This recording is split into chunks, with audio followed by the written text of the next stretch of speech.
মুড়িগাঁৱৰ কামটো আমি ডালাই দি আছোঁ। এইটো হ'ল এইটো গড়ৰ কইনা। নমস্কাৰ। কামবিলাক কেনেকুৱা পালে? কামবিলাক সুন্দৰকৈ কৰি আছে, তেওঁলোকে খুব পৰিপাটিকৈ কৰি আছে। কামবোৰ দেখি ভাল লাগিছে। ৰদ বাইণ্ডিঙৰ কামেই হওক, চাটাৰিঙে হওক, তেওঁলোকে খুব সুন্দৰকৈ কৰি আছে। আৰু ঢালাই বৰ্তমান ঢালাই যিটো ষ্টাফ পাইছে তেওঁলোকৰ কাম খুব সুন্দৰ। কামবোৰ বৰ্তমানলৈকে ভাল কৰি আছে। আৰু আপোনালোকে তেওঁ এটা ল' কষ্ট কনষ্ট্ৰাকশ্যন বুলি এটা কনষ্ট্ৰাকশ্যন কোম্পানী আছে। আপোনালোকে কামটো নিজাববীয়াকৈ আপোনালোকে মেটেল ডিপ্লাই কৰাব পাৰে আৰু কামটো কৰিব পাৰে।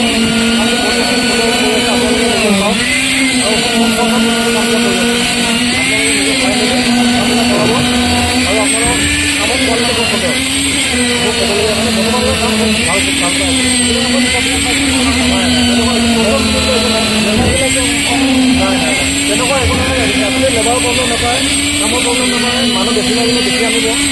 আপোনাৰ যিমান কামৰ পৰিমাণ সেইটো হিচাপত মানুহে তেওঁলোকে খুব সুন্দৰকৈ কামটো খুব কাম কৰা আছে। আজি মোৰ সাতডালৰ কাম চলি আছে।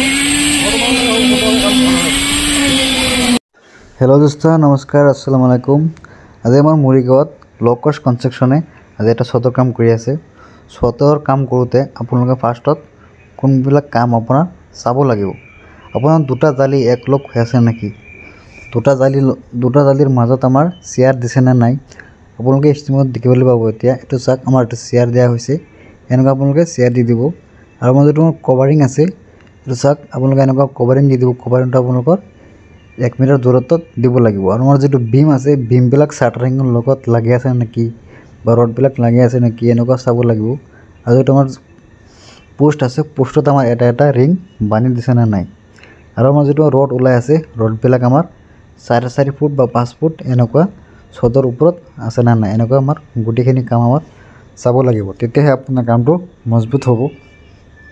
আৰু এতিয়া আমি ক'ম যে ছদ ডালাৰ আগত আপোনালোকৰ ছদত লেভেলটো আছেনে নাই, ছদৰ যিটো আমাৰ পাৰফেক্ট লেভেলত আছেনে নাই।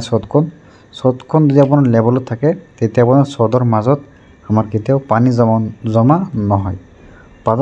মাজত যদি আমাৰ মাজত যদি পানী জমা হৈ থাকে, তেনেহ'লে আপোনাৰ ছদটো ভৱিষ্যত ডেমেজ হ'ব।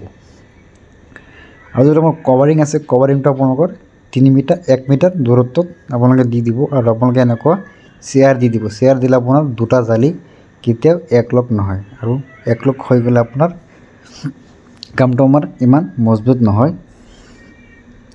আৰু কভাৰিংটো আপোনালোকে ধুনীয়াকৈ মেইনটেইন কৰিব। আৰু যিটো আমাৰ বিমৰ যিবিলাক ৰড আছে, ৰডবিলাক যাতে আমাৰ চাটাৰিঙৰ লগত কেতিয়াও লাগি নাথাকে। যদি লাগি থাকে, তেনেহ'লে লাষ্টত আমাৰ যেতিয়া চাটাৰিং খুলি দিম, খুলি দিয়াৰ পিছত আমাৰ হানিকম ওলাই যাব।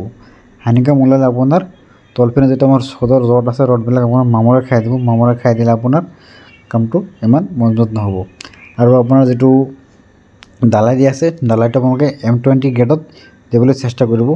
যদি আপোনালোকে 3-4 ডাউন গিটি ইউজ কৰি আছে, তেনেহ'লে আপোনাৰ M20 গ্ৰেডত অলপ মিলাওঁতে অসুবিধা হ'ব। আপোনালোকে হাই ভেঞ্চি গিটি দি ছদখন ডালে, তেনেহ'লে আপোনাৰ M20 গ্ৰেডত আপোনালোকে ধুনীয়াকৈ দিব পাৰিব। আৰু হাফ ইঞ্চি গিটি দিলে আপোনাৰ ইমান মজবুত নহয়। 3-4 ডাউন দি আপোনালোকে ছদখন ডালিবলৈ চেষ্টা কৰিব, তেনেহ'লে আপোনাৰ ছদখন মজবুত হ'ব। আৰু যিটো চিমেণ্ট আছে, চিমেণ্ট অলপ ভাল চিমেণ্ট ইউজ কৰিবলৈ চেষ্টা কৰিব। ডালিমিয়া DSP বা আপোনাৰ বহুত ব্ৰেণ্ডৰ চিমেণ্ট ওলাই আছে, এইবিলাক আপোনালোকে অলপ দামী ব্ৰেণ্ডৰ চিমেণ্টটো ইউজ কৰিবলৈ চেষ্টা কৰিব। আৰু ছদত যেতিয়া আমাৰ ছদখন একলগত ডালিবলৈ চেষ্টা কৰিব। যে কিছুমান মানুহ আছে এতিয়া ফাৰ্ষ্টত বিম ডালে, পিছত আমাৰ ছদখন ডালে, সেইটো কৰিব নালাগে। গোটেইখিনি আমাৰ একলগত মাৰিবলৈ চেষ্টা কৰিব, তেতিয়া ধৰক লিকেজ হোৱাৰ একদম কম চান্স থাকিব। আৰু ছদটো চাওক আমাৰ কিমান ধুনীয়াকৈ লেভেল হৈছে। গোটেইকেইটা পোষ্টত আমাৰ এটা এটা ৰিং বান্ধি দিয়া হৈছে। ৰিং বান্ধিলে আপোনাৰ যিটো আমাৰ ৰড আছে, ৰডবিলাক ওলাই থাকে যে, সেইবিলাক আমাৰ একা বেকা নহয়। ভিডিঅ'টো চাই ভাল লাগিলে চেনেলটো ছাবস্ক্ৰাইব কৰি দিব। আৰু যদি আপোনালোকে ঘৰ বনাবলৈ বিচাৰি আছে, তেনেহ'লে আপোনালোকে ল' কষ্ট কনষ্ট্ৰাকশ্যনক আপোনালোকে ভিজিট কৰিব পাৰে। স্ক্ৰীণত দিয়া নম্বৰখিনিত আপোনালোকে কল কৰিব। কিবা জানিবলৈ হ'লে আপোনালোকে কমেণ্ট কৰিব। এইটো আমাৰ কামটো চলি আছিলে মৰিগাঁও মিকিৰবাটৰ ওচৰত। আজি আমাৰ পূৰা কামটো কমপ্লিট হৈ গ'ল। এজন আমাৰ অনাৰখনে চাই আছে। Thank you so' much. Next ভিডিঅ'ত লগ হ'ব।